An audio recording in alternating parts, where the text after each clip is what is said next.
Sabe aquela batalha interna que todo mundo conhece bem? Pois é, aparece um dinheiro extra e de repente a mente racha em duas.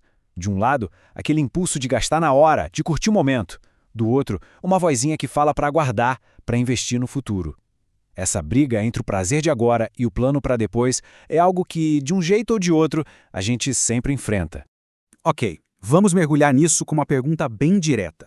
Imagina a cena. Um dinheiro que não estava nos planos simplesmente cai na conta. Qual é a primeira reação? Aquele sentimento que vem lá do fundo. É sair para comprar algo muito desejado ou é abrir o aplicativo do banco para ver onde esse dinheiro pode render? Essa inclinação inicial diz muito e é a chave para a nossa análise de hoje.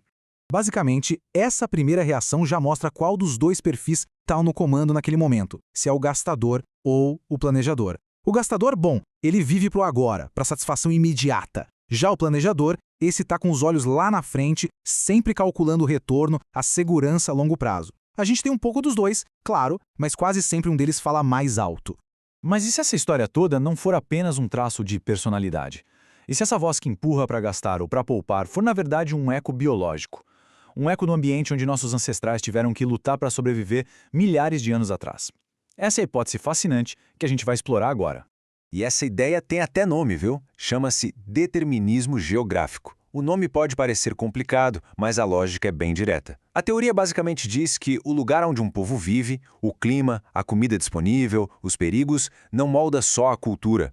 Ao longo de muitas e muitas gerações, esse lugar também exerce uma pressão, favorecendo certos comportamentos e, por consequência, o DNA ligado a eles.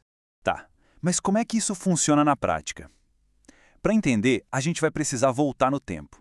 Vamos analisar como o ambiente acabou criando duas estratégias de sobrevivência completamente opostas. Um tipo de projeto ancestral que pode estar gravado no nosso jeito de ser até hoje. Vamos imaginar dois cenários bem diferentes. De um lado, um mundo de pura incerteza. O clima é uma loucura, comida é coisa rara e o perigo está em toda a esquina. Do outro lado, um mundo previsível, com estações bem definidas, onde é fundamental se planejar para um inverno que com certeza vai chegar. Duas geografias, duas realidades que exigiam mentalidades totalmente diferentes para sobreviver. Naquele primeiro cenário, o da incerteza total, surgiu o que os biólogos chamam de estratégia de vida rápida. A lógica por trás dela é brutal, mas faz todo sentido. Se o amanhã é uma grande aposta, a única coisa que realmente importa é o hoje. E os traços que essa estratégia favoreceu são incríveis de se pensar. O consumo imediato de qualquer recurso que aparecesse. Por quê? Porque guardar podia significar perder para um bicho ou para o tempo. A reprodução acontecia mais cedo para garantir que os genes passassem adiante. E, claro, uma alta impulsividade. Isso não era irresponsabilidade, não. Era adaptação perfeita para um mundo onde viver o agora era a única jogada que garantia a vitória. Agora, em ambientes onde o futuro era mais, digamos, confiável, uma estratégia completamente diferente se mostrou a melhor. A estratégia de vida lenta.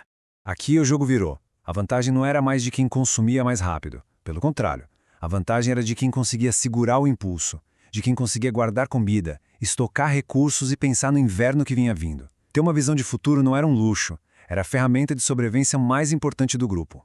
E o mais impressionante é que isso não é só uma teoria sobre comportamento, não. A neurobiologia moderna está encontrando as evidências disso. Variações em genes específicos, como um chamado DRD4, que mexe com o nosso sistema de recompensa com a dopamina, estão ligadas a traços como a impulsividade e a busca por coisas novas. A seleção natural pode ter preferido versões diferentes desse gene em lugares diferentes. Certo. Agora vamos trazer essa história toda de volta para o presente.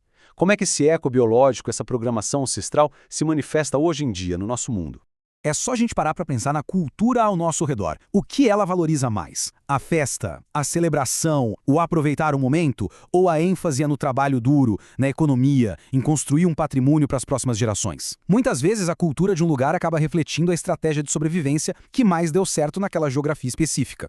E tem uma reflexão mais pessoal também. Em que tipo de ambiente uma pessoa se sente mais à vontade? É no meio do caos do imprevisível, tendo que se adaptar rápido, ou funciona melhor com estrutura, com rotina, com tudo planejadinho? A resposta para isso pode ser uma pista de qual programação ancestral fala mais alto dentro de cada um.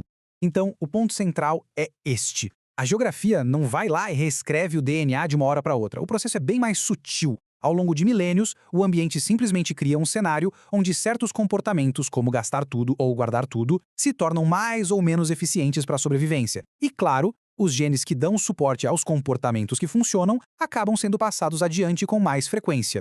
Isso nos leva a uma ideia final bem impactante. O que a gente chama de personalidade, essa tendência a ser mais impulsivo ou mais cauteloso, pode ser, na sua essência, apenas o eco biológico daquela escolha fundamental que nossos antepassados enfrentavam todo santo dia: comer tudo hoje ou arriscar morrer de fome amanhã.